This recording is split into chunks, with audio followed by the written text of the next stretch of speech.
Morning friends, आपका अपना YouTube channel सीके साही इंग्लिश में आपका हम स्वागत करते हैं। जैसा कि हम सभी लोग ऑफलाइन क्लास में नियमित रूप से नहीं जुड़ पा रहे हैं और बच्चों का बार बार मैसेज या कॉल्स आ रहे हैं कि सर हमारे क्लास को नियमित रूप से जारी रखा जाए, तो हम ऑनलाइन मोड से आपके साथ जुड़ रहे हैं क्योंकि बच्चों का ऐसा कहना है और बच्चों का मानना है, वो हमेशा कॉल पे ये बोलते हैं और बताते हैं कि सर हम अपने घर पे बैठे बैठे अपनी डेली रूटीन को हम फॉलो नहीं कर पा रहे हैं। Means they are not able to follow their daily routine in their day to day life. That's why हमने ये YouTube चैनल सीके साही इंग्लिश, जो कि इंग्लिश से डील करेगा और आपके इंग्लिश को इम्प्रूव करने के लिए हम आपके साथ हैं। चाहे जरूरत पड़े बिल्कुल शून्य से शिखर की अगर हम बात करें तो बिल्कुल शून्य से हम यहाँ वीडियो को स्टार्ट करेंगे और आपको हर एक चीज पढ़ाया जाएगा, क्योंकि फ्रेंड्स कुछ स्टूडेंट्स ने ये भी कहा है कि सर हमें शुरू से सिखाइए, क्योंकि हमने कई महीना से ऑफलाइन क्लास में नहीं आ पाए हम, तो हमें बहुत सारे परेशानी आ सकती है।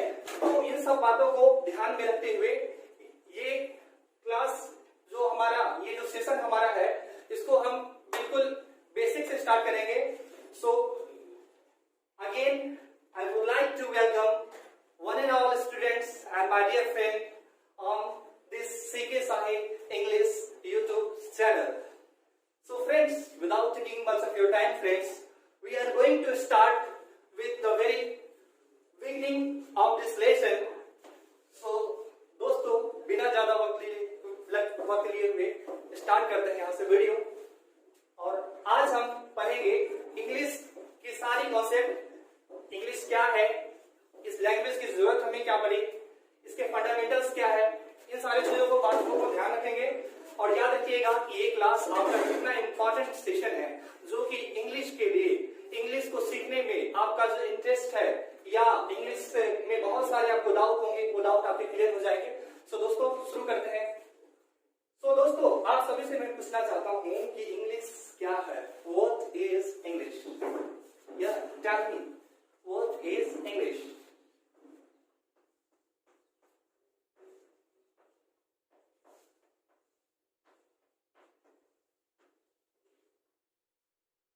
बताएंगे सभी? मैं देख रहा हूं यहां से। या बिल्कुल मैं देख रहा हूं। आप मुझे बताइए कि इंग्लिश क्या है? यस, बहुत अच्छा, वेरी गुड। आपने बोला इंग्लिश एक लैंग्वेज है। इंग्लिश एक लैंग्वेज।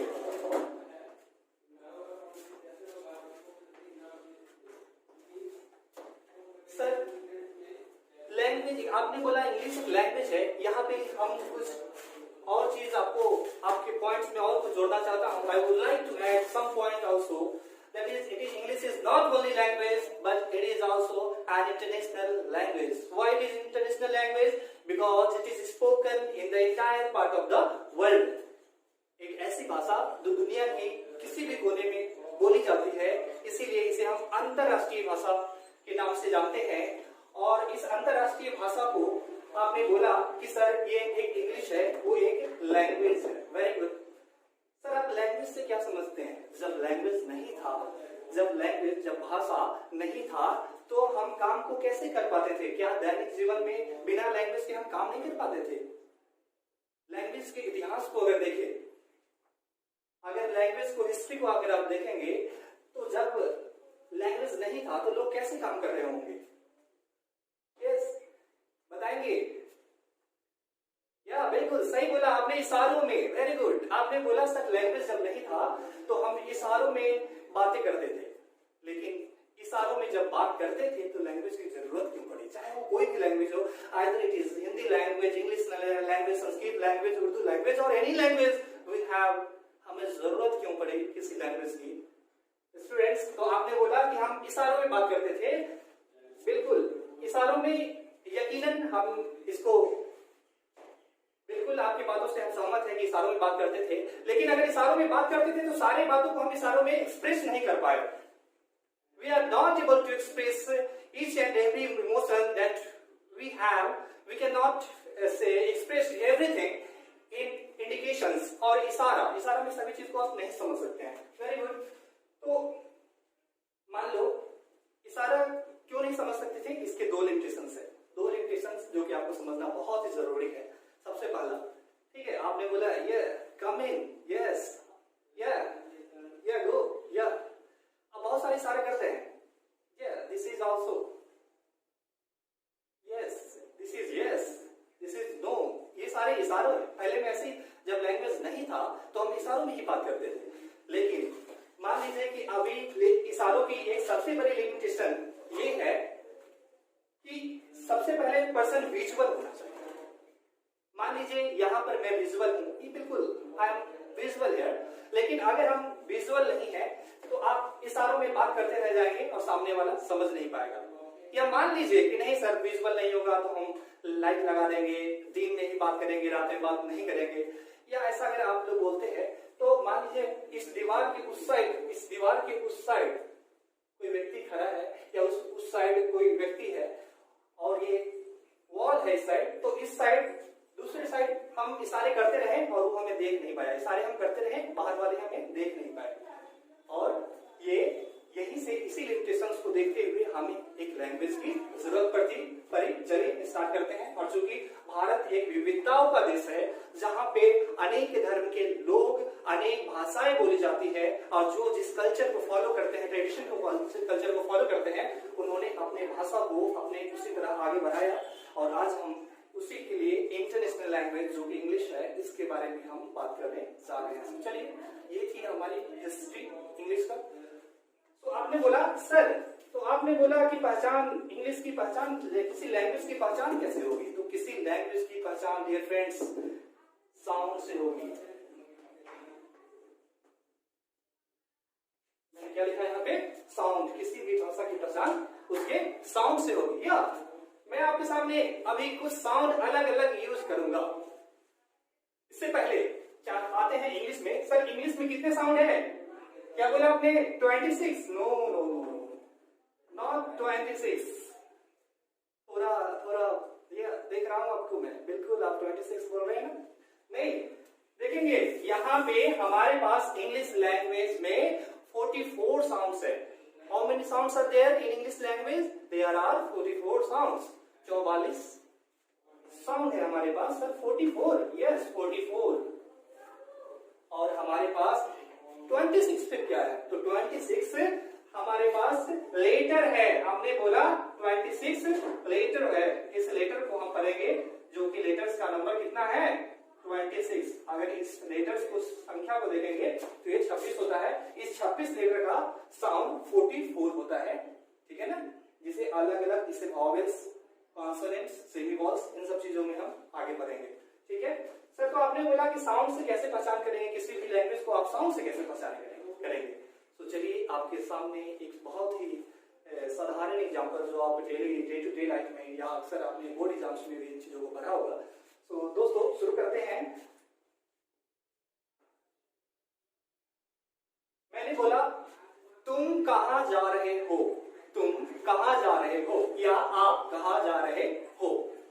हमने साउंड यूज किया है हिंदी का. हमने हिंदी भाषा का ध्वनि को प्रयोग किया है और ये रूप ले लिया हिंदी लैंग्वेज का. ये रूप किसका ले लिया? हिंदी लैंग्वेज का. और जैसे ही हमने बोला वेयर आर यू गोइंग, या वेयर आर यू गोइंग, कहां जा रहे हैं आप. हमने साउंड यूज किया है इंग्लिश लैंग्वेज का और ये साउंड डिटरमिन किया ये लैंग्वेज कैसा है. ये लैंग्वेज इंग्लिश है. ठीक उसी प्रकार अगर संस्कृत भाषा में इसको यूज करते हैं, संस्कृत को साउंड को यूज करेंगे तो हम बोलेंगे तवम कुत्र गच्छति. तवम का मतलब तुम, कुत्र का मतलब कहां, गच्छति का मतलब जाना, जैसा कि आपने इसे अपने बोर्ड एग्जाम्स में भी पढ़ा होगा. तवम कुत्र गच्छति, तुम कहां जा रहे हो. इसका तात्पर्य इन सब चीजों को समझाने का सिंपल मीनिंग ये है कि कोई भी लैंग्वेज हो उसकी पहली पहचान उसके साउंड से होती है. Very good. चलिए वेरी गुड. उम्मीद है कि आप लोग बिल्कुल समझ में आ रहा होगा और समझ रहे होंगे. सो यहां तक की बातों को हम फिर से आगे बढ़ाते हैं.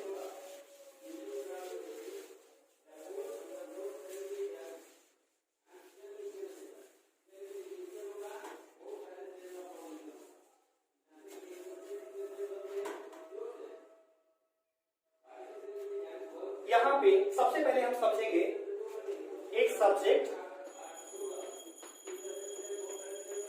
और एक लैंग्वेज में अंतर क्या होता है।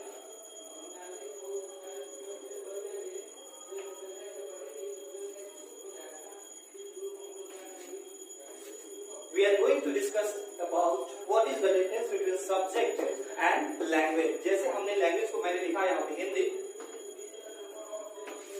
संस्कृत, हमने लिखा उर्दू, मैंने लिखा इंग्लिश,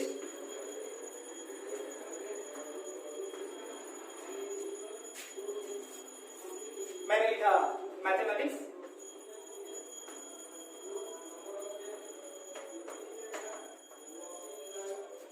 फिर हमने लिखा physics,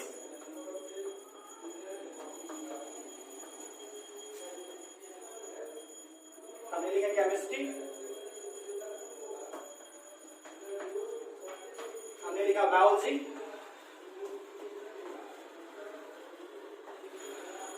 it's biology not biology, it's biology. So दोस्तों अभी हम समझेंगे कि ये मैथमेटिक्स, फिजिक्स, केमिस्ट्री और बायोलॉजी इसे हम सब्जेक्ट क्यों बोलेंगे, और दूसरी ओर हिंदी, संस्कृत, उर्दू और इंग्लिश इसे हम लैंग्वेज क्यों बोलेंगे।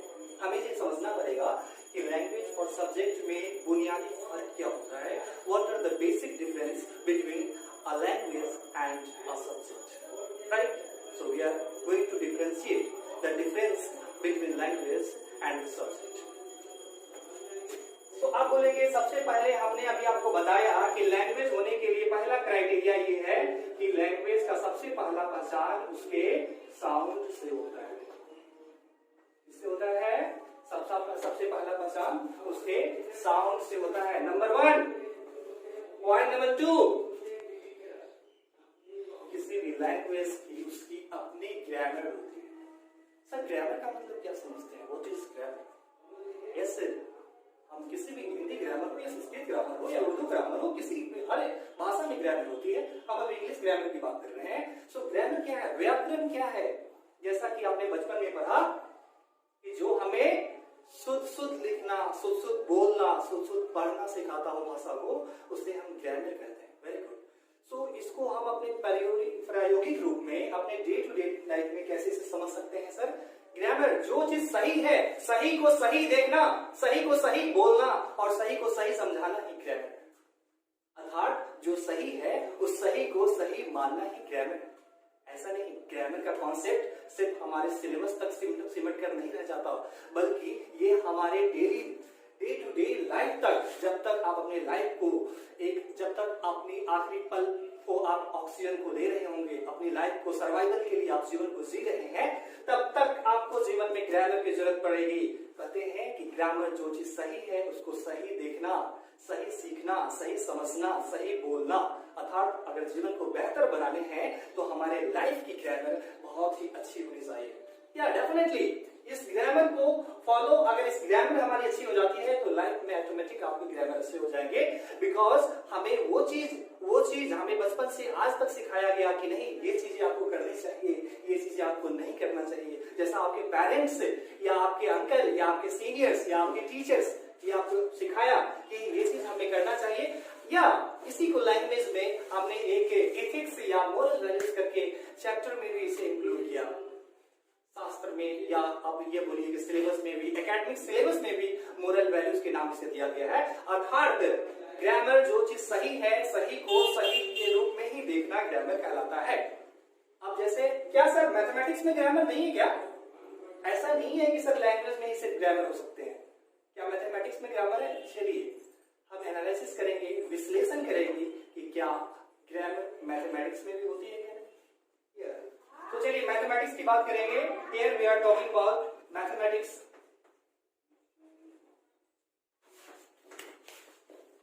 तो आप सभी जानते हैं, स्कूल कॉलेज हर जगह पे पढ़ा होगा, एक बहुत ही बेसिक फार्मूला है a प्लस बी का होल स्क्वायर। मुझे बताइए, आप बोलेंगे a square plus b square plus 2ab।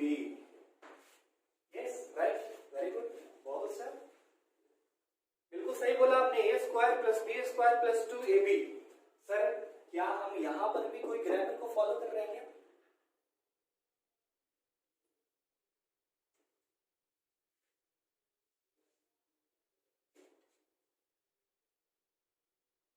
क्या किसी स्टूडेंट्स ने हमें पिछले क्लास में, मैं जब क्लास ले रहा था लॉकडाउन से पहले, जब ऑफलाइन क्लास ले रहे थे, तो वहां पे सर ने बोला, बच्चे स्टूडेंट्स से हमने पूछा कि क्या इस स्क्वायर को नीचे लिख दिया जाए?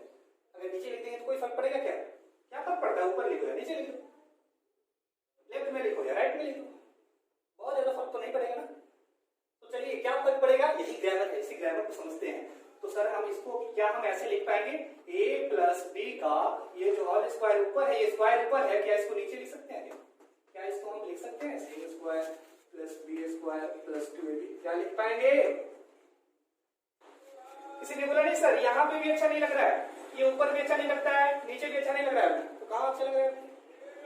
सर इसको सबसे आगे लिख देना। अच्छा आगे लिख दो, चलिए आपका भी गाना मान लेते हैं। आपने बोला कि सर आगे इस 2 के लिख दो,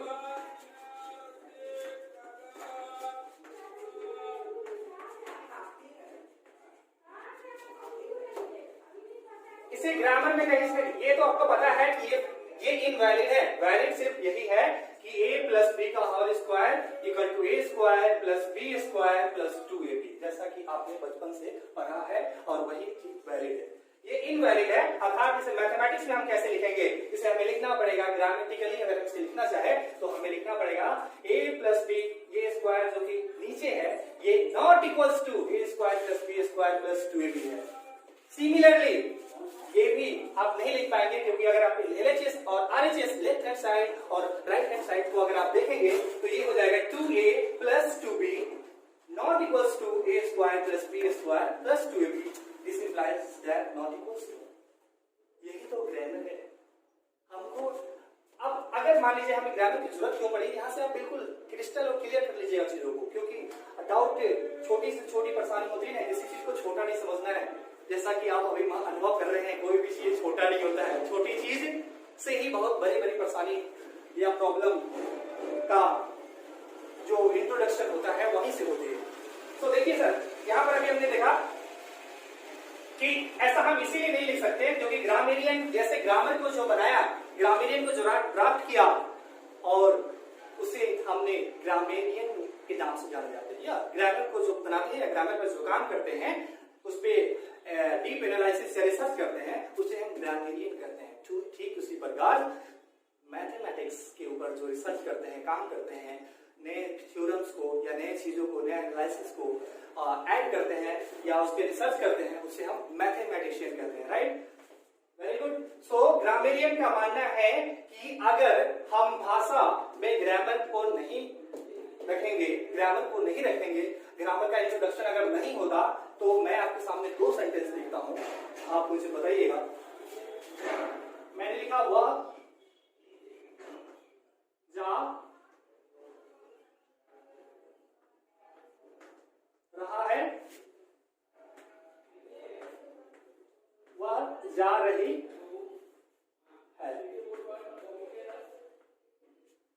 आपके सामने 2 सेंटेंस है। देखिए सर, अगर ग्रामर नहीं बनाया जाता, ग्रामेरियन ने ग्रामर को अगर ड्राफ्ट नहीं किया होगा, तो क्या परेशानियां था वो अभी हम देखेंगे।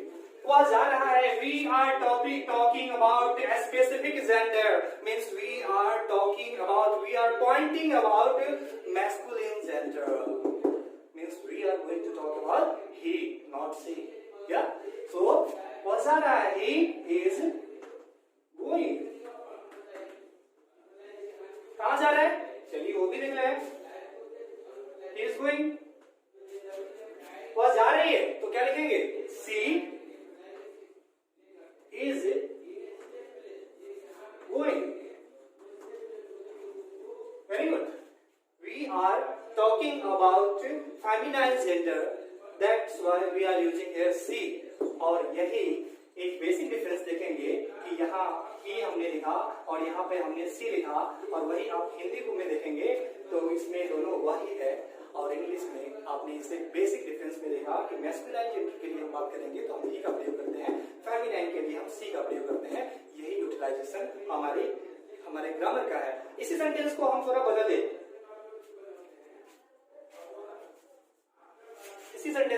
थोड़ा बदल दे और हमने लिखा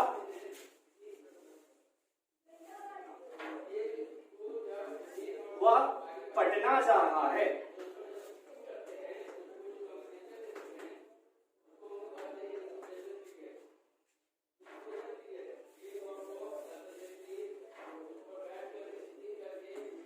वह पटना जा रही है।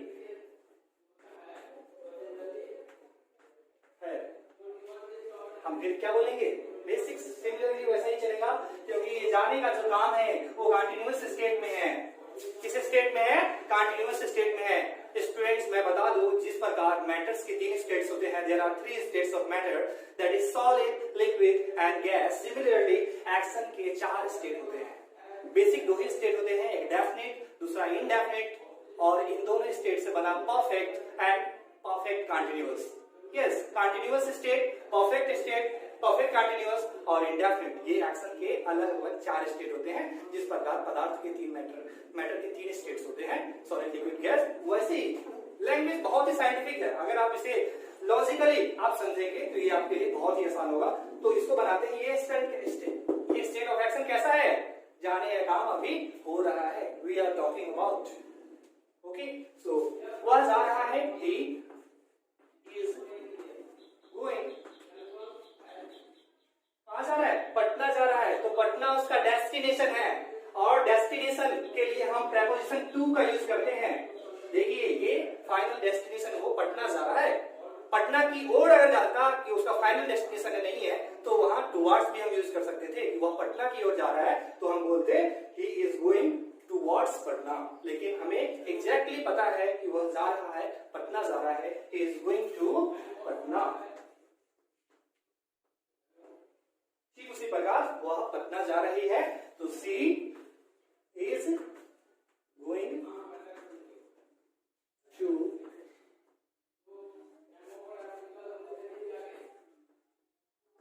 पटना। ओके, क्लियर है? विजुअल है सारी चीजें? Okay, very good. तो आपने देखा कि सर कोई भी लैंग्वेज है उसके पहला पहचान उसके साउंड से होता है, और इंग्लिश लैंग्वेज में हमारे पास साउंड टोटल 44 साउंड्स होते हैं, 44 साउंड होते हैं हमारे पास, 44 साउंड्स होते हैं। और पहला पहचान उसके साउंड से होता है, और दूसरा पहचान हमने देखा कि लैंग्वेज की दूसरी पहचान उसके ग्रामर से होती है। तो हिंदी लैंग्वेज को कैसे सही रूप से बोला जाए, करेक्ट फॉर्म में बोला जाए, शुद्ध रूप से बोला जाए, उसे हम हिंदी ग्रामर कहते हैं। संस्कृत व्याकरण को हम संस्कृत ग्रामर बोलेंगे। ठीक उसी प्रकार उर्दू भाषा को सही तरीका से, अच्छे रूप से, सही फॉर्म में बोलने के लिए, सीखने के लिए हमें उर्दू ग्रामर की जरूरत पड़ेगी। ठीक उसी प्रकार हम आज इंग्लिश ग्रामर की बात कर रहे हैं। तो फ्रेंड्स, उम्मीद है कि आप लोग इतना समझ गए होंगे।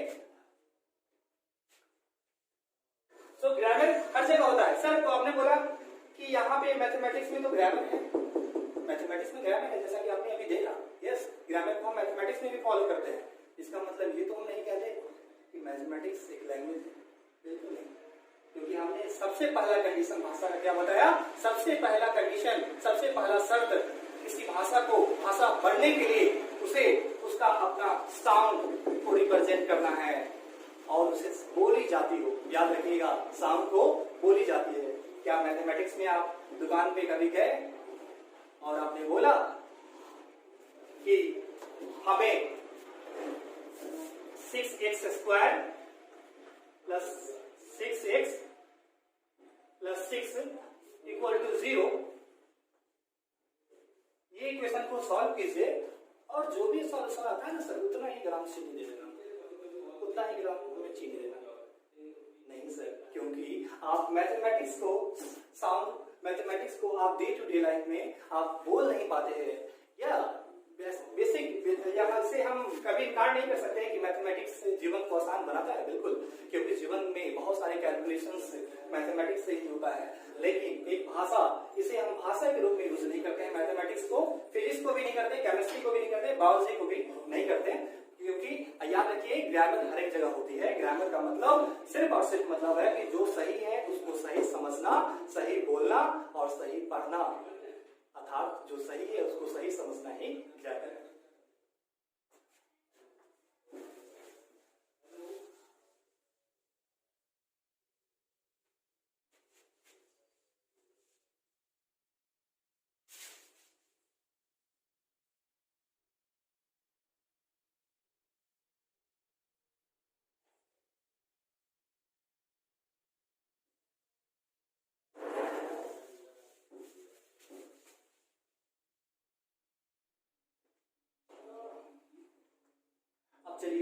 सर अब अभी तक हमने पढ़ा इंग्लिश क्या है, आपने बोला इंग्लिश एक लैंग्वेज है, इंग्लिश एक भाषा है। किसी भाषा की पहचान कैसे होती है? किसी भाषा का साउंड से होती है। पहली पहचान उसके साउंड से होती है और दूसरी पहचान उसके ग्रामर से होती है, जिसे आपने व्याकरण का नाम दिया है। अब हम आगे बढ़ते हैं कि सर इस भाषा को बोलने के लिए हमें किन चीजों को समझना जरूरी है। हमें इंग्लिश ग्रामर में मात्र 8 चीजों का समझना, 8 चीजें, 8 रिश्ते हैं। इन रिश्तों को समझना ये इंग्लिश ग्रामर का पार्ट्स ऑफ स्पीच के अंदर इन चीजों का डिटेल एक्सप्लेनेशन किया जाता है। चलिए पार्ट्स ऑफ स्पीच को हम पढ़ते हैं।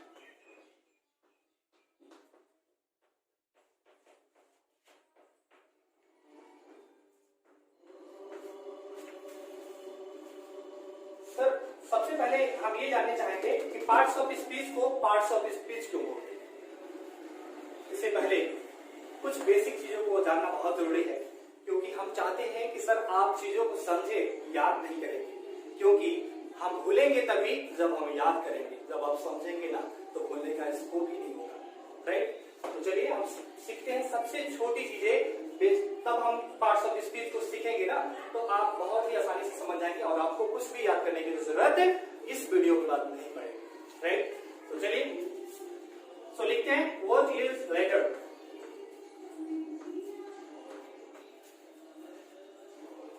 बताइएगा भाषा में आपने बोला कि सर 44 साउंड्स होते हैं। आपने बोला कि अभी 44 साउंड होते हैं, हमारे पास 44 साउंड होते हैं इंग्लिश लैंग्वेज में।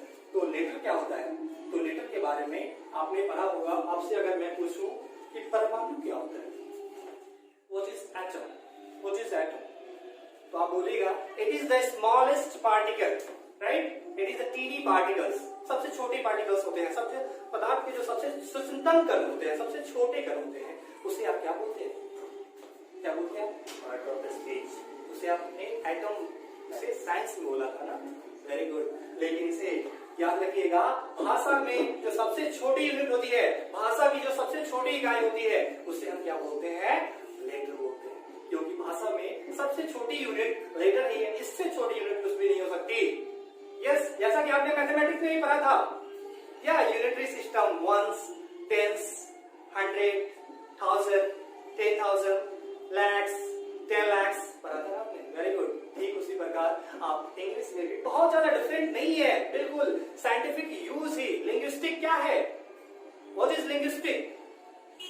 वैज्ञानिक रूप से समझ के हम जो भाषा को सीखते हैं वही तो लिंग्विस्टिक कहलाता है।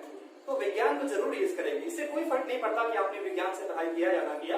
आप अभी इस चीजों को यहाँ पे ध्यान दीजिए, आप बिल्कुल समझ जाएंगे। आप किसी भी बैकग्राउंड से हैं, कहीं से भी है, किसी भी शहर से हैं, ये मैटर नहीं करता। मैटर ये करता है कि आपके सीखने के लिए, आप सीखने के लिए कितने समर्पित हैं। चलिए, सो लेटर अगर मैं इसको डिफाइन करूं तो हम बोल सकते हैं it is the smallest unit of the language। अर्थात भाषा की जो सबसे छोटी यूनिट होती है, भाषा की सबसे छोटी इकाई को हम वर्ण कहते हैं। इसे आपने हिंदी ग्रामर में से वर्ण बोला था, इंग्लिश ग्रामर में से लेटर बोलते हैं। ठीक है, ये लेटर बोलेंगे सर, लेटर्स नहीं, letter. This is called letter, या लेटर, LETT। सर तो सबसे छोटी यूनिट, भाषा की जो सबसे छोटी यूनिट है उसे आप लेटर बोलते हैं, वर्ड बोलते हैं। तो भाषा से बड़ी यूनिट भी तो होती होगी ना, इससे बड़ी यूनिट होती होगी, ठीक है। तो उससे बड़ी यूनिट को हम वर्ड बोलते हैं। लेटर सबसे छोटी यूनिट होती है, उससे बड़ी यूनिट को हम वर्ड बोलते हैं, और वर्ड से बड़ी यूनिट को हम सेंटेंस बोलते हैं। और उसको फर्दर हम एक्सप्लेनेशन करते हुए आगे हम उसी सेंटेंस को हम स्पीच के रूप में पढ़ेंगे, और उसी स्पीच को हम पार्ट्स ऑफ स्पीच के रूप में पढ़ेंगे, राइट। तो इन सब चीजों को, जो चीज हम अभी आपको बता रहे हैं, इन सब चीजों को अभी हम डिस्कस करेंगे। आप जुड़े रहिए हमारे साथ सीके शाही इंग्लिश यूट्यूब चैनल में। और दोस्तों, अगर आपको ये वीडियो अच्छा लगता है तो अपने दोस्तों के साथ और शेयर कीजिए और अपनी प्रतिक्रिया कमेंट में जरूर बताइए। तो दोस्तों,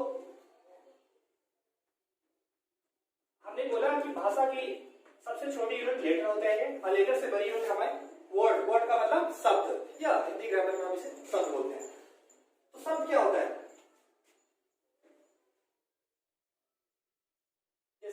मैं अगर लिखूं, आपने बोला सर इंग्लिश भाषा में, इंग्लिश में कितने लेटर्स होते हैं? 26 लेटर होते हैं क्या? नहीं, लेटर नहीं, क्योंकि 26 ऑलरेडी कैसा है, एक की बात नहीं कर रहे हैं हम 26 की बात कर रहे हैं, तो इसे 26 लेटर्स बोलना पड़ेगा। क्या बोलना पड़ेगा? 26 letters, 26 letters, right, very good. और इस लेटर से बड़ी यूनिट क्या होती है? वर्ड होती है। तो इसे हम बोलेंगे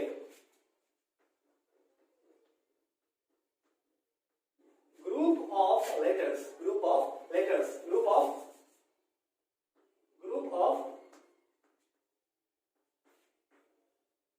letters, yeah, group of letters is called word, yeah, group of letters। Sir इतना कहना सही नहीं है, क्या सिर्फ ग्रुप ऑफ लेटर्स से हम वर्ड बना सकते हैं क्या? जैसे मैं यहाँ पे लिखूं, यहाँ पे CAT, ये तो ग्रुप ऑफ लेटर है ना, ग्रुप ऑफ लेटर्स है, लेटर नहीं है, या 3 लेटर है, 3 है ना, तो यहाँ पे हमें इसे लिखना पड़ेगा 3 लेटर्स, एक नहीं है। मैंने बोला कि एक होती है सबसे छोटी यूनिट को हम लेटर बोलते हैं, उससे बड़ी यूनिट को हम वर्ड बोलते हैं। तो इसको हमने बोला अगर हम इसी को चेंज कर दे, इसको मैं ऐसे भी तो लिख सकता हूँ, इसको इधर लिखूं ACT, देख रहे हैं वर्ड का प्लेसमेंट चेंज हुआ, पोजीशन को हमने चेंज किया तो मीनिंग चेंज हुआ। एक्ट का मतलब किसी काम को करना, और कैट का मतलब जैसा कि आप जानते हैं दैट इज बिल्ली, या सो लेकिन अगर मैं यहीं पे लिखूं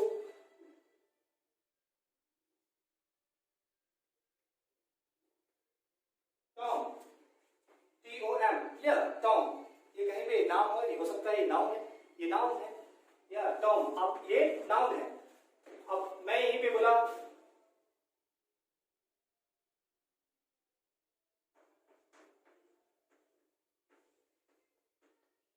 इंग्लिश, इसको आपने लिखा इंग्लिश, ये कैसा है? ग्रुप ऑफ लेटर्स ही तो है, इसका मीनिंग है।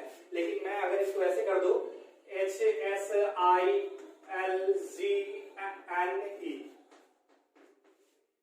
आप इसे क्या पढ़ेंगे sir?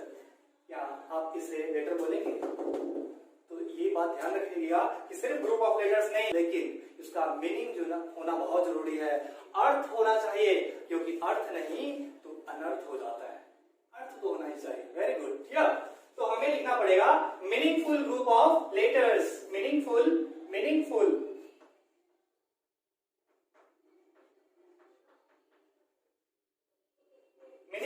Group of letters is called word, yes.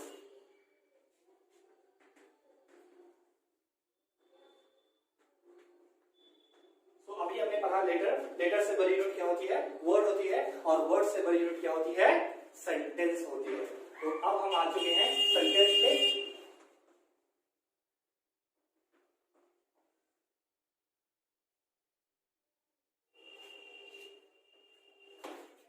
अब हमने बोला कि लेटर्स सबसे छोटी यूनिट होती है, उससे बड़ी यूनिट को हम वर्ड बोलते हैं, वर्ड से बड़ी यूनिट को हम सेंटेंस बोलते हैं। तो क्या हम इसे बोल सकते हैं ना कि मीनिंगफुल ग्रुप ऑफ वर्ड्स, क्योंकि लेटर से बड़ी यूनिट क्या होती है?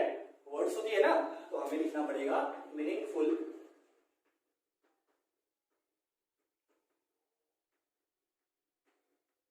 ग्रुप ऑफ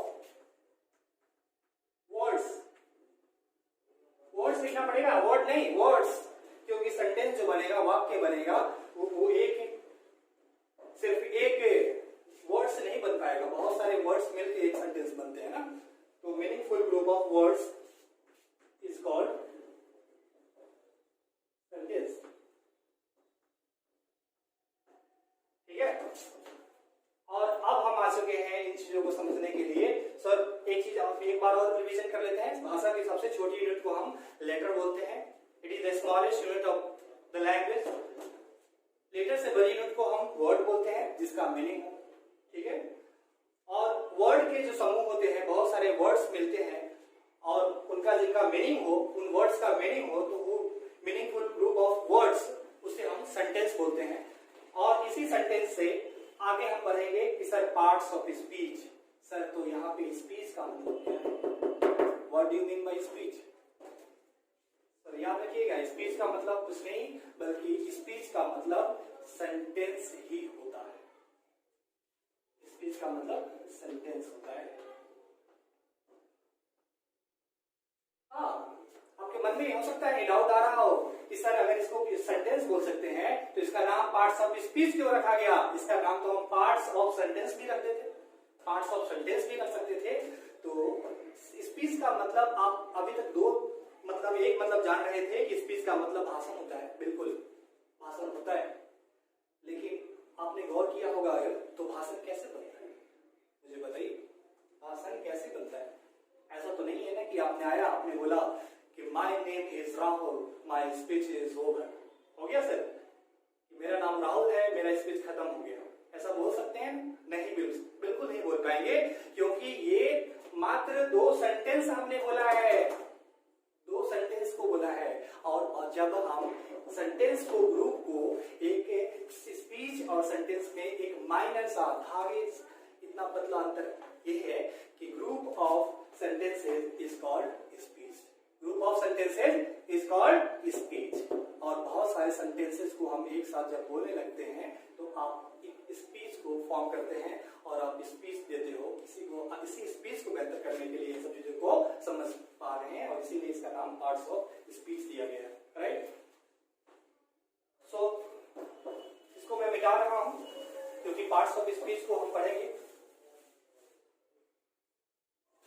वैसे इन सब चीजों को मैं ऑफलाइन क्लास में पढ़ा चुका हूं, फिर भी आप लोगों ने बोला कि सर शुरू कीजिए, रिवीजन भी हो जाएगा।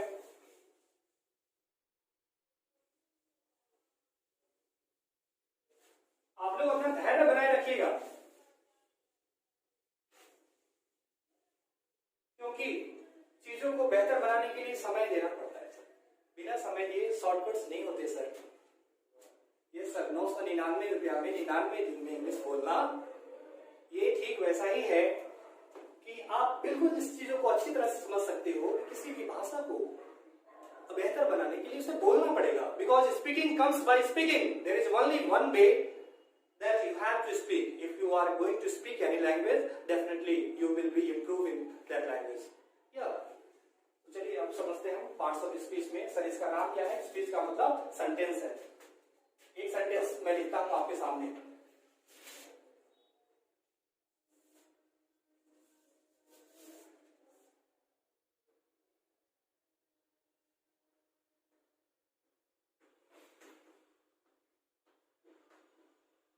Ravi has decided to take part in quiz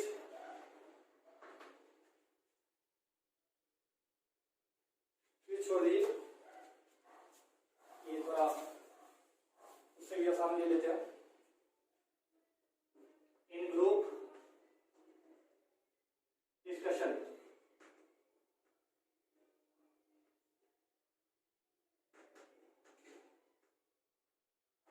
हमने लिखा Ravi has decided to take part in group discussion.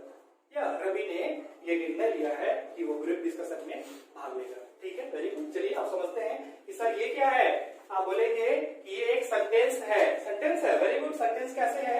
क्योंकि सेंटेंस का अगर हम सबसे पहले किसी भी सेंटेंस में वर्ब को पहचानिएगा सर, क्योंकि अगर आप वर्ब को पहचानेंगे तो सेंटेंस में सब्जेक्ट, ऑब्जेक्ट या अदर पार्ट्स ऑफ स्पीच है को बहुत ही आसानी से आप समझ लीजिएगा सर। तो ये क्या है हमारा? ये हमारा वर्ब है, हैज डिसाइडेड। बेशक ये हेल्पिंग वर्ब है और ये मेन वर्ब है। हेल्पिंग वर्ब और मेन वर्ब का क्या फंक्शन होता है इसको हम अगले क्लास में पढ़ेंगे। रवि क्या है? या इस खेलने का काम, ये जो डिसीजन किसने लिया है? Who had made this decision?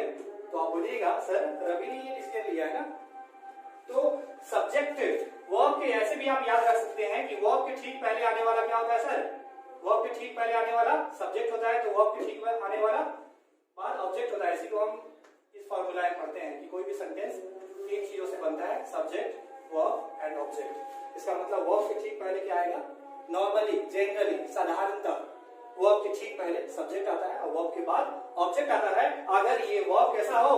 अगर ये वर्ब ट्रांजिटिव वर्ब हो, अगर ये वर्ब ट्रांजिटिव वर्ब हो तभी ऑब्जेक्ट आएगा, नहीं तो अदर पार्ट्स ऑफ स्पीच आ सकते हैं या कॉम्प्लीमेंट्स भी आ सकते हैं, या complement, subject complement, object complement, ये सभी हम एडिशनल क्लासेज जो बाद में वर्ब क्लासेज हैं उसमें हम पढ़ेंगे।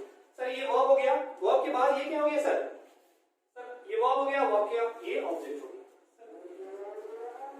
ये ऑब्जेक्ट है? हाँ सर ये एक ऑब्जेक्ट है।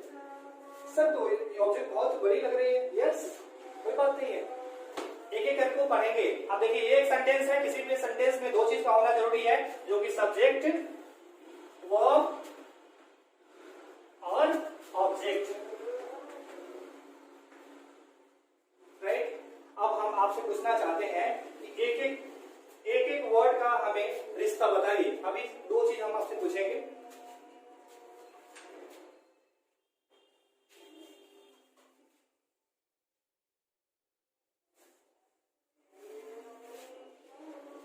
किसी भी इंसान का पहचान कैसे होता है? आपका पहचान आपके फैमिली में कैसे होता है? यस सर, मुझे बताइए किसी व्यक्ति का पहचान उसके फैमिली में कैसे किया जाता है? जी जी बिल्कुल बताइए सर, मैं देख रहा हूं आपको। आपने बोला किसी व्यक्ति का पहचान उसके नाम से होता है, या पहला पहचान किसी व्यक्ति की उसके नाम से होता है। वेरी गुड, पहला पहचान तो नाम से होता है, लेकिन हो सकते हैं कि नाम एक जैसे हो। उसका नाम भी मोहन है, बगल वाले का भी नाम मोहन है। मोहन ने बोला तो दूसरा मोहन कंफ्यूज है, किस मोहन की बारे में बात किया जाए? तो सर कई बार नाम कॉमन हो भी सकते हैं, कई बार नहीं भी हो सकते हैं, लेकिन एक चीज अगर हमें और हेल्प ले ले तो हर एक व्यक्ति की पहचान, किसी व्यक्ति का पहचान, चाहे मेरा पहचान हो या आपका पहचान हो, किसी व्यक्ति का पहचान उसके फैमिली में उसके नेम और उसके रिलेशन से होता है। दूसरा पहचान उसके रिलेशन से होता है। इस नेम को हम बोले तो नाम और रिलेशन को बोले तो हम रिश्ता। यस, ये दो पहचान होता है। ठीक उसी प्रकार हमारा रिश्ता सामाजिक है, जो कि हम समाज में रहते हैं तो समाज में अलग अलग रिश्ते बनाए गए हैं, चाहे वो भैया का रिश्ता हो, चाचा का रिश्ता हो, या बहन की रिश्ता हो, या कोई अन्य रिश्ता है, कि बहुत सारे रिश्ते हैं। लेकिन इंग्लिश ग्रामर में भी ठीक उसी प्रकार किसी सेंटेंस का पहचान करना है, पार्ट्स ऑफ स्पीच में उसकी पहचान करना है, तो वहां भी दो चीजों का पहचान होना जरूरी है, उसका नाम और उसका रिश्ता। तो देखते हैं, बहुत ही आसान है, यहाँ हमें किसी से नाम पूछने की जरूरत नहीं है। डे टू डे लाइफ में तो आप नाम पूछ लेते हो, क्योंकि हर एक व्यक्ति का नाम आपको पता नहीं है, तो आप पूछते हैं व्हाट्स योर नेम, या व्हाट्स योर गुड नेम नहीं बोलिएगा सर। हाँ, ये क्वेश्चन अक्सर पूछा जाता है, क्योंकि नेम कोई भी पेरेंट्स रखते हैं, कोई भी व्यक्ति नाम अच्छा ही रखता है किसी व्यक्ति का। किसी ने ऐसा सोच के तो नाम नहीं रखता है कि इनका नाम ऐसा रख दिया जाए। तो इसीलिए आप हिंदी में भले ही आप बोलते हैं कि आपका शुभ नेम क्या है, लेकिन आप इंग्लिश में बोलेंगे व्हाट्स योर नेम या what is your name. What's your good name नहीं सर, गुड नेम भी गलत होता है, क्योंकि नेम कोई गलत होता ही नहीं है। नेम जो भी रखा जाता है वो अच्छा ही नेम रखा जाता है। Very good. सो चलिए, इसी को हम ये सेंटेंस है और इसको हम पार्ट्स करेंगे। अभी आप देखेंगे कि इस सेंटेंस के ऊपर हम एनालिसिस करेंगे, इसका हम पार्ट्स करेंगे। Ravi has decided to take part, Ravi has decided to take part in group discussion. Take part in group discussion, या very good. Ravi has decided to take part in group discussion। चलिए, सो यहाँ पे देखते हैं हम इसको क्या बोलेंगे, याद रखिएगा इंग्लिश में जो वर्ड जो दिखे उसका नाम वही होता है। जैसे यहाँ पे लिखा है लेटर्स, इसका नाम क्या है? लेटर्स। इसका नाम क्या है? इंग्लिश। इसका नाम क्या है? एक्ट। इसका नाम क्या है? कैट। इसका नाम क्या है? रवि हैज डिसाइडेड, इसका नाम है। इसका नाम क्या है? टू है। इसका नाम क्या है? टेक है। इसका नाम क्या है? पार्ट है। इसका नाम क्या है? इन है। इसका नाम क्या है? ग्रुप है। This one is called discussion. तो सर इंग्लिश में बिल्कुल कंफ्यूजन नहीं रखना है आपको, जो चीज जो दिखता है ना उसका नाम वही होता है इंग्लिश ग्रामर में। तो इसका नाम रवि है, लेकिन ये ग्रामर के रिश्तों से, क्योंकि इसे ऐसा तो नहीं बोल सकते ना ये इसका चाचा है और ये इसका भैया है और ये इसके अंकल है, ऐसा तो नहीं बोल पाएंगे। तो ग्रामेरियन ने इन रिश्तों को 8 पार्ट्स में बांटा और यही 8 पार्ट्स को हमने पार्ट्स ऑफ स्पीच बोला, अर्थात पार्ट्स ऑफ सेंटेंस बोला। ये हमने देखा ना, ये एक सेंटेंस है और इस सेंटेंस को हमने अभी पार्ट्स किया है। इसको ग्रुप में हमने अलग अलग पार्ट्स करके इसे हमने आपको समझाया और इसी को हमने क्या बोला, पार्ट्स ऑफ स्पीच अर्थात पार्ट्स ऑफ सेंटेंस। और इस सेंटेंस में हर एक का नाम देख लिया है हमने। अब चलते हैं इनका रिलेशन क्या है एक दूसरे से, उनको हम समझेंगे। तो रवि क्या है सर? रवि आपने बोला कि रवि क्या है, नाउन है। बेशक रवि एक नाउन है। एस क्या है? अब बोलेंगे वर्ब है। बेशक ये हेल्पिंग वर्ब है और ये मेन वर्ब है, तो ये क्या है, वर्ब है। हैज डिसाइडेड वर्ब है। टू क्या है? ग्रामर में ग्रामरियन ने इनका नाम प्रेपोजिशन दिया है। क्या दिया है? प्रेपोजिशन। एक क्या है? वर्ब है। पार्ट क्या है सर? पार्ट क्या है सर? कंफ्यूजन हो रहा है क्या? बताएंगे, कोई बात नहीं, सब हो जाएगा। डिस्कशन क्या है सर? नाउन है। वेरी गुड, ये नाउन है। ग्रुप क्या है? ग्रुप यहां पे क्या है सर? एडजेक्टिव है। What kind of discussion? It is a group discussion. कैसा डिस्कशन हो रहा है? ग्रुप का डिस्कशन हो रहा है। तो जो वर्ड नाउन को क्वालिफाई करते हैं उसे हम एडजेक्टिव बोलते हैं। क्वालिफाई नाउन की जो विशेषता को बताते हैं, नाउन को विशेषता को बताते हैं, उसे हम एडजेक्टिव बोलते हैं। राइट? तो ये नाउन को क्वालिफाई कर रहा है कि डिस्कशन किस टाइप का है, तो ग्रुप का डिस्कशन है। That's why it is group discussion and this term is called here adjective. ये क्या है? एडजेक्टिव। एडजेक्टिव नहीं, एडजेक्टिव। और ये इन क्या है? इन फिर से प्रेपोजिशन है। और सर ये पार्ट क्या है? समझ में नहीं आ रहा है कि पार्ट क्या है? याद करना पड़ेगा क्या? तो अभी के लिए आप इसे लिख लीजिए कि पार्ट यहाँ पे नाउन है। पार्ट क्या है? नाउन है। सर लेकिन ये नाउन कैसे है? इन चीजों को हम इसी पार्ट्स ऑफ स्पीच में देखेंगे और कुछ क्लास में, बेसिक कुछ क्लास अगर हम इसी तरह कंटिन्यू करते हैं तो आप पार्ट्स ऑफ स्पीच में दुनिया में कोई भी सेंटेंस को आप देखकर बता सकते हैं कि वो कौन है। नाम पहचानने में कोई तो परेशानी नहीं है, जैसा कि आपको जो वर्ड लिखा होता है इंग्लिश लैंग्वेज उसका नाम वही होता है। इसीलिए बाय डिफॉल्ट इंग्लिश ग्रामर में कोई भी वर्ड सबसे पहले नाउन होता है। क्या बोला हमने सर? कि बाय डिफॉल्ट इंग्लिश ग्रामर में कोई भी पार्ट्स ऑफ स्पीच का कोई भी वर्ड वो सबसे पहले नाउन होगा, क्योंकि उसका नाम पहले होता है, बाद में कुछ और होता है। राइट? बाद में हो सकता है वो कहीं पे और अदर पार्ट्स ऑफ स्पीच के रूल निभा रहा हो। राइट? जैसे ये पार्ट है, जैसे क्यूज है। क्यूज क्या हो सकता है? Cues competition. तो क्यूज कहीं पे नाउन हो सकता है। जब ये गेम की नाम की बात हो रही है तो क्यूज नाउन हो सकता है, तो नाउन हो जाएगा। दुनिया में जो भी नाम है वो नाउन होते हैं। लेकिन क्यूज कंपटीशन की बात करेंगे तो व्हाट काइंड ऑफ कंपटीशन, किस कंपटीशन की बात कर रहे हैं? तो हम क्यूज कंपटीशन की बात कर रहे हैं, तो वहां उस वर्ड को क्वालिफाई कर रहा है तो एडजेक्टिव बन जाएगा। ठीक इसी प्रकार जिस प्रकार अगर मैं यहाँ पे अगर मैं आपको पढ़ा रहा हूं, मैं यहाँ पे पढ़ा रहा हूं, मैं एक नाम हूं ना। बेशक आप हम सभी नाम हैं। दुनिया में जिसका नामकरण किया जा सकता है, जिसका नाम दिया जा सकता है, जिसका नाम है, वो सभी के सभी क्या है? नाउन है। इसीलिए बोलते हैं कि noun is a naming word, अर्थात वो सभी चीजें जिनका नॉमेनक्लेचर, जिनका नामकरण किया गया है, वो सभी के सभी क्या है? नाउन है। हम एक नाउन है, आप भी नाउन है। Very good. तो सर अभी हमने देखा कि अलग अलग पार्ट्स ऑफ स्पीच को देखा। तो हमने देखा कि किसी सेंटेंस को बनाने के लिए हमें तीन चीज की जरूरत होती है, सब्जेक्ट, वर्ब एंड ऑब्जेक्ट। तीन चीजों का सेंटेंस बनता है, सब्जेक्ट, वर्ब एंड ऑब्जेक्ट। और इसी को अगर हम पार्ट्स करके पढ़े तो इसी को हम बोलते हैं पार्ट्स ऑफ स्पीच। और चलिए इसी 8 पार्ट्स ऑफ स्पीच को हम अभी समझेंगे और पार्ट्स ऑफ स्पीच को हम बोलते कैसे हैं वो भी समझेंगे, क्योंकि जब आप बेसिक को समझ लेंगे तो आपको परेशानी नहीं आएगा। और अब कोई भी सेंटेंस, जैसा कि आपने यहाँ पे पार्ट याद किया ना, अपने पार्ट की नाउन है, ये कंडीशन कभी नहीं आनी चाहिए।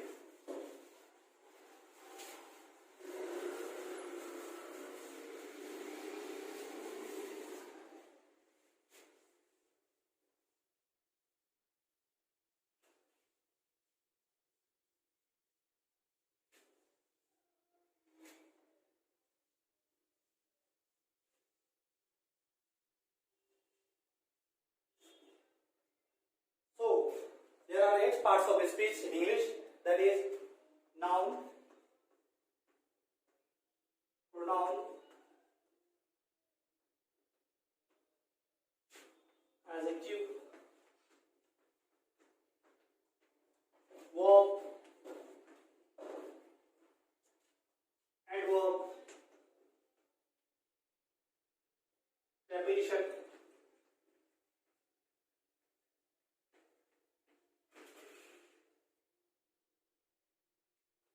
कंजंक्शन, कंजंक्शन,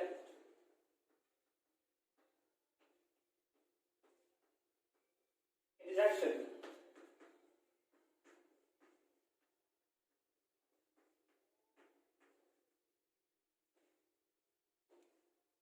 ये सर बिल्कुल एक बार इसे बोलेंगे।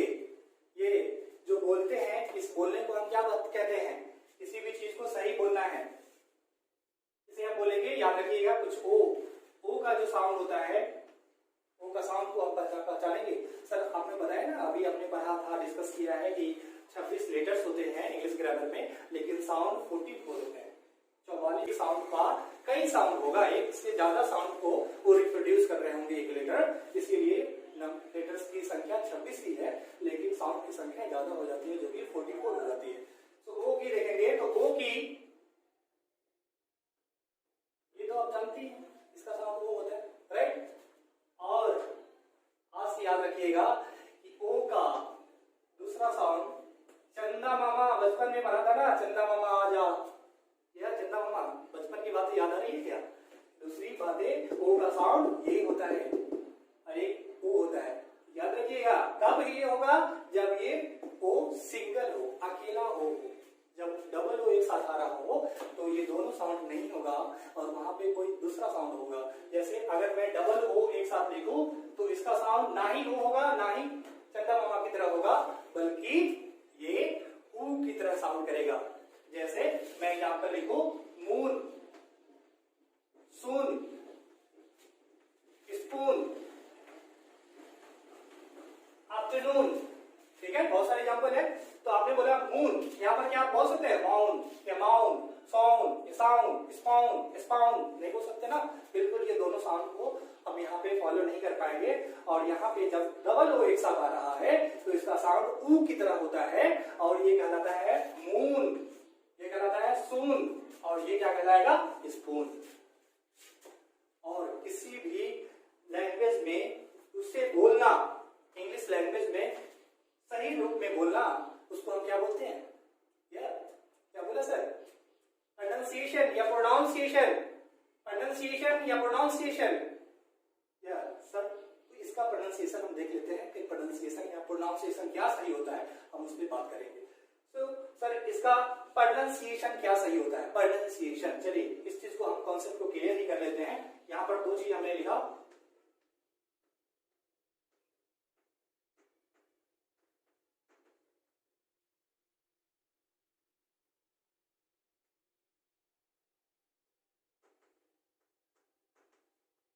which one is correct? First one is correct or this one is correct? Yes sir, ये बताया नाउन, ये सही बताया। अच्छा तुमको ये भी सही बता रहे? अच्छा ये गलत है, तो एक सही एक गलत, कंफ्यूजन है, कोई बात नहीं। याद रखिएगा यहाँ पर हम साउंड की जिक्र कर रहे हैं, इसका साउंड नन होता है, नंसिएशन, नंसिएशन, नंसिएशन, दिस इज कॉल्ड प्रोनाउंसिएशन। या हमने बचपन से, चूंकि हम सुनते गलत है तो हम पढ़ते भी गलत है, सिंपल। जैसा हम सुनते हैं वैसा हम सीखते हैं। जब हम गलत सुनेंगे तो हम गलत सीखेंगे, और हम सही सुनेंगे, सही एनवायरमेंट में रहेंगे तो हम सही चीजों को सुनेंगे और सही चीजों को समझेंगे, राइट। तो इसमें हमारी कोई प्रॉब्लम नहीं है, कोई फॉल्ट नहीं है, हमें सीखना है, क्योंकि सीखने की कोई उम्र नहीं होती, आप सभी जानते हैं, राइट। तो ये क्या है? नंसिएशन। तो दिस वन इज ये कॉल्ड प्रोनाउंसिएशन। आप बोलेंगे प्रोनाउंसिएशन, नॉट प्रोनाउंसिएशन। आपने इसे नाउन पढ़ा है, ये नाउन प्रोनाउन नहीं है। अभी हमने पार्ट्स ऑफ स्पीच जो पढ़ रहा था ना, ये वाला साउंड यहाँ पे नहीं है, ये नन है, NUN, nun. This is called pronunciation, not pronunciation. That's why the pronunciation of pronunciation is not pronunciation, but the right pronunciation of pronunciation is pronunciation. तो दोस्तों याद रखिएगा, pronunciation हमारा करेक्ट pronunciation है, ठीक है, pronunciation नहीं बोलेंगे, ठीक है ना, pronunciation, ठीक है। तो इसका pronunciation क्या होगा? pronunciation यहाँ पर ओ का साउंड क्या होगा? क्या नोन तो नहीं बोलेंगे ना, नोन नहीं बोल पाएंगे, सो में नाउन बोलेंगे, नोन नहीं बोल पाएंगे, क्योंकि अगर हम इसे एक और वर्ड हमें दिखा रहा हूं आपका, ये क्या है? नोन। इसको आप क्या पढ़ेंगे, ये है नोन, KNOWN, नोन। इस ओ का साउंड कैसा हो रहा है, इस ओ का साउंड ओ की तरह हो रहा है, तो इसीलिए गलत नहीं है, दोनों साउंड यूज होता है, लेकिन सबसे ज्यादा मोस्ट यूज साउंड ये होता है, और ये साउंड भी यूज होता है, लेकिन ये ट्रेडिशनल इंग्लिश ग्रामर में या ये साउंड यूज कम होता है, लेकिन होता ये भी है, दोनों साउंड सही है, ठीक है ना, दोनों साउंड यूज होते हैं। तो इसका साउंड क्या, इसका साउंड नोन हो गया, इसको हम नोन पढ़ेंगे, लेकिन ये वर्ड क्या है, this word is called noun, because O का साउंड चंदा मामा की तरह आता है। याद रखिए, चंदा मामा के अंदर स्टॉप, फुल स्टॉप नहीं होता ऊपर में, फुल स्टॉप देखा है क्या, फिर आपने दिन में कोई चांद देख लिया, हाँ नहीं, रात में तुम जाकर चांद को देखा होगा, तो उसमें कोई उसके ऊपर बुनका नहीं होता या पॉइंट नहीं होता है, ये चांद की पहचान होती है, right. So this one is called noun. इसे क्या बोलेंगे, प्रोनाउन नहीं, प्रोनाउन नहीं, पर का मतलब संस्कृत में पंख होता है, पंख लगाओगे तो उड़ जाएगा ये, this is called its pronoun. क्या हो गया, pronoun, not pronoun, pronoun, noun pronoun. इसे क्या बोलेंगे सर, एडजेक्टिव नहीं, बेशक देखिए समझते हैं, एडजेक्टिव नहीं बोलेंगे, याद रखिएगा, whenever wherever D comes between A and J, D is silent। हमने क्या बोला सर, हमने आपको ये बोला है कि जहां कहीं भी, जब कभी भी A और J के बीच में क्या आ जाए, D आ जाए, A और J के बीच में D आ जाए, तो इस D को हम साइलेंट रखते हैं, अर्थात D को बोला नहीं जाता लेकिन लिखा जाता है, ठीक है ना। तो इसे हम क्या बोलेंगे, एडजेक्टिव, D को बोलना नहीं है, इसको साइलेंट रखना है, जैसे साइलेंट रखेंगे इसे हम क्या करेंगे, एडजेक्टिव, लेकिन लिखना जरूर है, बोलते नहीं है, साइलेंट लेटर्स लिखे जाते हैं लेकिन बोले नहीं जाते, इसे हम क्या बोलेंगे, एडजेक्टिव। इसे क्या कहेंगे, verb, verb, no not verb और not verb. The right pronunciation of this word is, ये आर जो होता है ये लाइट साउंड होता है, इस पे बिल्कुल लाइट साउंड, क्योंकि हिंदी और इंग्लिश में एक बेसिक अंतर ये है, क्योंकि इंग्लिश एक बहुत ही अनफाइनेटिक लैंग्वेज है, आप बहुत ज्यादा इस पे स्टडी करेंगे ना तो आप पाएंगे इंग्लिश बहुत ही अनफाइनेटिक लैंग्वेज है। इसका मतलब ये है कि बहुत डाइवर्सिटी है, इसके साउंड अलग अलग जगह पे अलग अलग तरह से यूज होती है। जैसे आपने बजा के पढ़ा होगा हिंदी में, जैसे ट पर काफी पढ़ते हैं ना, काफी ज्यादा स्ट्रेस डालते हैं, ट ठ ड ढ, ये टटडा पढ़ा आपने, लेकिन हिंदी में, इंग्लिश लैंग्वेज में, ये हिंदी में आप ऐसा करते हैं, लेकिन इंग्लिश में ऐसा हर जगह नहीं होता है, कुछ लेटर या तो साइलेंट होते हैं, कुछ लाइट वर्ड्स होते हैं, और कुछ पे हम स्ट्रेस देकर बोलते हैं, ये ध्यान रखना पड़ेगा आपको। तो ये हमें क्या बोलेंगे, वो ये आर जो है लाइट साउंडेड है, लाइट बिल्कुल कम बोलेंगे, अगर नहीं बोल पा रहे हो तो छोड़ दो, इसको बोलो वो, क्या बोलेंगे, वो, लेकिन आर रहेगा यहाँ पे, वो, दिस वन इज कॉल्ड वो, आर को लाइट साउंड, लाइट बिल्कुल हल्का, वो, दिस वन इज कॉल्ड क्या सर, ए वर्ब बोलते हैं क्या, याद रखिएगा, हमने बोला ए और जे के बीच में डी रहेगा तो डी साइलेंट होगा, यहाँ क्या है, भी है, ये क्या है, भी है, तो यहाँ डी साइलेंट नहीं होगा, और इसे हम क्या पढ़ेंगे, एडवर्ब, एडवर्ब, इसे हम पढ़ेंगे एडवर्ब। इसे क्या पढ़ेंगे, यस, यहाँ पे दो वर्ड है, एक वर्ड है पोजीशन, इसे पोजीशन मत करिएगा, क्योंकि वो का साउंड याद आ रहा है ना, याद आ रहा है, very good, this one is called position, he got first position in his class, right? So position, position नहीं, और इस वर्ड को क्या है, प्री, प्री का मतलब क्या होता है, बिफोर, और पोस्ट का मतलब क्या होता है, पोस्ट ग्रेजुएशन पढ़ा है ना आपने, या प्री का मतलब पहले, पोस्ट का मतलब बाद में, इसलिए ग्रेजुएशन के बाद क्या होता है, पोस्ट ग्रेजुएशन, राइट। तो प्री का मतलब पहले आता है, प्रीपोजिशन एक ऐसा वर्ड है जो किसी वर्ड्स के पहले आता है, नाउन या प्रोनाउन के पहले आने वाला जो वर्ड्स होता है, प्रीपोजिशन के चैप्टर में से हम डिटेल में पढ़ेंगे प्रीपोजिशन। इसे तो इसे हमने बोला पोजीशन, तो ये क्या हो गया, प्रीपोजिशन, फिर से बोलेंगे प्रीपोजिशन। इसे हम क्या बोलेंगे, कंजक्शन, नॉट कंजक्शन। इसे हम, आपने सुना होगा, फिजिक्स में भी पढ़ा होगा, अगर आप 11th 12th में पढ़ते हो, अगर आप इंटरमीडिएट में हो तो आपने जरूर पीएन जंक्शन पढ़ा होगा, ठीक है ना, या आप किसी भी बोर्ड से पढ़ते हो या किसी भी मीडियम से पढ़ते हो या किसी भी क्लास में पढ़ते हो, जंक्शन का मतलब क्या होता है, जंक्शन का मतलब प्लेस ऑफ मीटिंग होता है। क्या होता है, place of meeting, place of meeting, अर्थात मिलने का स्थान। किसी वर्ड के पहले जो लगता है उसे हम प्रीफिक्स बोलते हैं और जो वर्ड के बाद में लगता है वो सफिक्स होता है। यहाँ कॉन जो है कनेक्ट वर्ड से बना हुआ है, जो कि कॉन उसका लिया गया है प्रीफिक्स, और जंक्शन का मतलब होता है मिलने का स्थान, प्लेस ऑफ मीटिंग। इसलिए आपने सुना होगा रेलवे जंक्शन। रेलवे जंक्शन इसे क्यों बोला जाता है? क्योंकि बहुत सारे डिफरेंट अलग अलग रूट की ट्रेन एक जगह आके मिलती है और इसे हम क्या बोलते हैं? Railway junction. क्योंकि अगर ना मिलेगी तो हम चल ही नहीं पाएंगे, अपना ही कर पाएंगे। इसीलिए इसका नाम क्या रखा गया? इसका नाम रखा गया कंजंक्शन, और जंक्शन का मतलब मिलने का स्थान। और इसे क्या बोलेंगे? इंटरजेक्शन। इसे इंटरजेक्शन बोलेंगे। याद रखिएगा, एक वर्ड यहाँ पे है INTER और मैं यहाँ पे लिखता हूं ENTER। दोनों का प्रोनाउंसिएशन अलग अलग होगा क्योंकि दोनों अलग अलग वर्ड है, लेकिन देखने में एक जैसे लग रहे हैं, क्योंकि स्लाइट अंतर है। यहाँ पे बहुत ही छोटा सा माइनर का डिफरेंस है, एक लेटर का डिफरेंस है। यहाँ आई है और यहाँ ई है। याद रखेंगे, इसे हम क्या बोलेंगे? इंटरमीडिएट। आपने सुना होगा यह इंटरमीडिएट। इंटरमीडिएट में अभी कुछ बच्चे आप लोग पढ़ भी रहे होंगे। यह इंटरमीडिएट, ये क्या है? एंटर की, इसे हम एंटर पढ़ते हैं और इसे हम क्या बोलते हैं? Inter. This is called intermediate. तो इसको आप क्या बोलेंगे? इंटरजेक्शन। इंटरजेक्शन। तो चलिए इस आधे पार्ट्स ऑफ स्पीच को एक बार फिर से हम देख लेते हैं। क्या क्या हमने बोला? Noun, pronoun, adjective, verb, adverb, preposition, conjunction and interjection, right? So अगली क्लास में इन पार्ट्स ऑफ स्पीच को हम कंटिन्यू करेंगे कि नाउन क्या है, प्रोनाउन क्या है, एडजेक्टिव क्या है, वर्ब क्या है, एडवर्ब क्या है, preposition क्या है, कंजंक्शन क्या है और इंटरजेक्शंस क्या है। ये बेसिक क्लास था हमारा, और अगली क्लास में हम और चीजों को आगे हम डिटेल एक्सप्लेन करेंगे और आपको विस्तार रूप से हम देखेंगे। और घबराइएगा नहीं, क्योंकि बेसिक्स है, बेसिक्स को हमें समझना जरूरी है। Because basics are the basics, don't beat the basics, right?